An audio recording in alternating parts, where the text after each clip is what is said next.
सामने आई जिसने पाकिस्तान की सरकार की, पाकिस्तान की सेना की नींद उड़ाकर रख दी है। दरअसल स्वतंत्रता दिवस पर कुपवाड़ा में जहां एक तरफ अनोखा नजारा दिख रहा था, एलओसी के पास किशनगंगा नदी के किनारे लोग जुटे थे और उस दौरान इंडियन आर्मी जिंदाबाद और हिंदुस्तान के नारे गूंजते हुए सुनाई दिए। आपको बता दें कि पीओके के उस पार से भी भारत समर्थक का स्वर जो हैं वो गूंज रहे थे। सरहद पार के नागरिकों का मौजूदा पाक व्यवस्था से मोह भंग हो गया है। रणनीतिक और राजनीतिक हलचल तेज हो गई है। पाकिस्तान के लिए ये चेतावनी भरा संदेश माना जा रहा है। तो स्वतंत्रता दिवस के पावन अवसर पर देश के उत्तरी छोर से एक बेहद खास और दिल को छू लेने वाली तस्वीर सामने आई, जिसने सरहद के दोनों तरफ सियासी हलचल बढ़ा दी है। जम्मू कश्मीर के कुपवाड़ा जिले से सामने आए इस वाकये ने यह साबित कर दिया है कि दिलों की दूरियां किस तरह सरहदों की दीवारों को कमजोर कर देती हैं। घटना का ये जो पूरा मामला है वो कुपवाड़ा में एलओसी के पास का है, जहां किशनगंगा नदी के किनारे भारी संख्या में स्थानीय लोग जुटे थे। जश्न आजादी के इस मौके पर नदी के किनारे का माहौल तब पूरी तरह बदल गया जब वहां मौजूद लोगों के बीच से इंडियन आर्मी जिंदाबाद और हम हिंदुस्तानी हैं, हिंदुस्तान हमारा है कि गगनभेदी नारे गूंजने लगे। लेकिन इस पूरे घटनाक्रम का सबसे हैरान कर देने वाला और रणनीतिक रूप से अहम पहलू ये रहा कि ये आवाजें सिर्फ इस पार नहीं थी, बल्कि किशनगंगा नदी के उस पार यानी कि पाकिस्तान अधिकृत कश्मीर पीओके के हिस्से से भी ठीक ऐसी ही आवाजें और समर्थन के स्वर सुनाई दिए।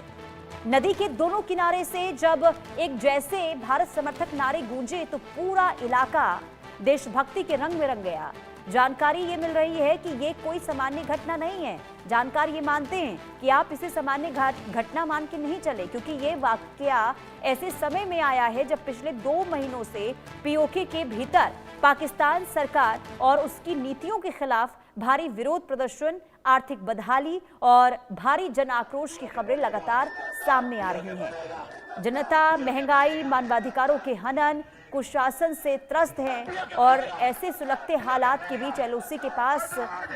भारत और भारतीय सेना के समर्थन में जब ये आवाज उठी तो ये इशारा करती है कि वहां के लोग अब सरकार की नीतियों से परेशान हैं। आजाद हिंदुस्तान हम खरीदेंगे Hindustan, Indian army, Indian army PoK बनेगा, पीओके बनेगा, पीओके बनेगा, पीओके बनेगा, पीओके बनेगा, पीओके बनेगा।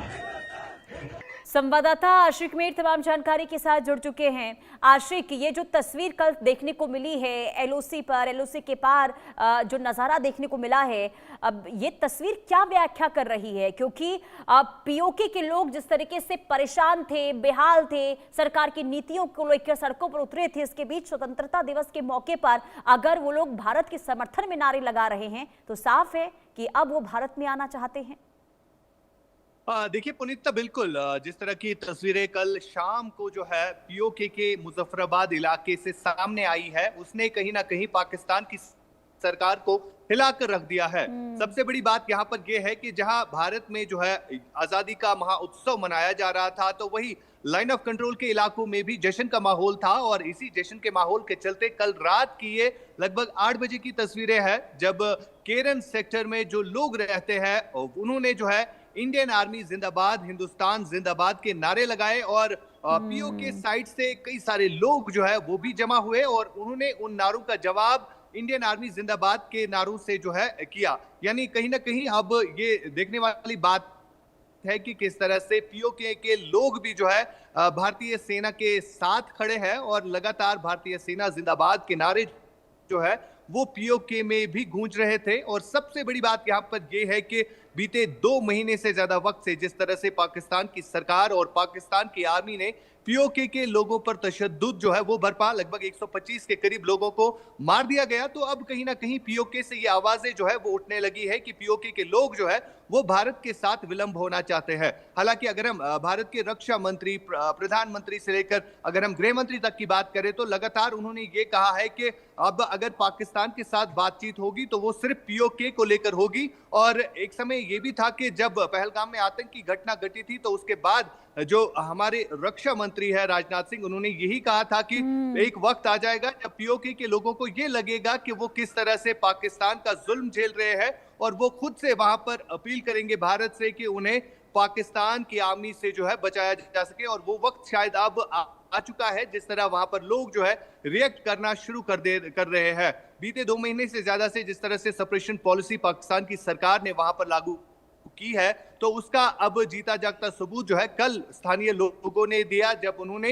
इंडियन आर्मी जिंदाबाद के नारे जो है वो लगाए और साथ साथ हिंदुस्तान जिंदाबाद के नारे भी लगाए। इधर अगर हम देखें तो केरन साइड से लोगों ने ये तक कहा कि पीओके बनेगा हिंदुस्तान, यानी इन नारों का भी इस्तकबाल जो है वहां के लोगों ने किया, इन नारों का भी जवाब वहां से आया। सबसे बड़ी डेवलपमेंट जो है इस वक्त केरन सेक्टर की अगर हम देखें तो वहां पर मुजफ्फराबाद, भिम्बर, कोटली ये वो इलाके हैं जहां पर ज्यादातर जो है तशद्दुद पाकिस्तान की आर्मी ने किया और उसी का जवाब जो है अब वहां के स्थानीय लोग जो है लगातार देते हुए नजर आ रहे हैं।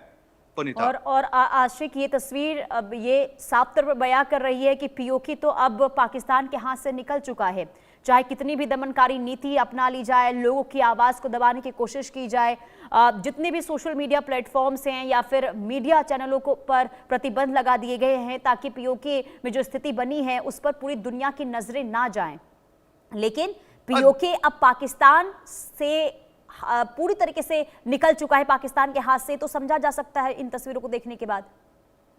देखिए पुनीता, बिल्कुल जिस तरह से हम देख रहे हैं लगातार वहां पर इंटरनेट शट डाउन है, कई सारे इलाके हैं वहां पर राशन जो है वो रोक दिया है, सप्लाई चेन रोक दी गई है और अब कहीं ना कहीं लोग भी वहां के तंग आ चुके हैं। उन्होंने भी ये ठान लिया है कि उनके पास विकल्प जो है भारत बचा है और वजह ये है कल इन नारों का जवाब जो है वहां पर पीओके में रहने वाले लोगों ने दिया। और बार बार हम कह रहे हैं कि अब वहां के लोग, चाहे जॉइंट अवामी एक्शन कमेटी के लीडर्स की बात करें जिन्होंने कई सारी रैलीज को वहां पर संबोधित किया और उन रैलीज में वो लगातार भारत से गुहार लगा रहे थे कि भारत जो है हमें पाकिस्तान की आर्मी और पाकिस्तान की सरकार से बचाए। और अब उसका जीता जागता सबूत जो है कल रात को देखने को मिला जब हिंदुस्तान जिंदाबाद के नारे जो है पीओके में गूंज रहे थे। सबसे बड़ी बात कि कश्मीर मुद्दे को लेकर जिस तरीके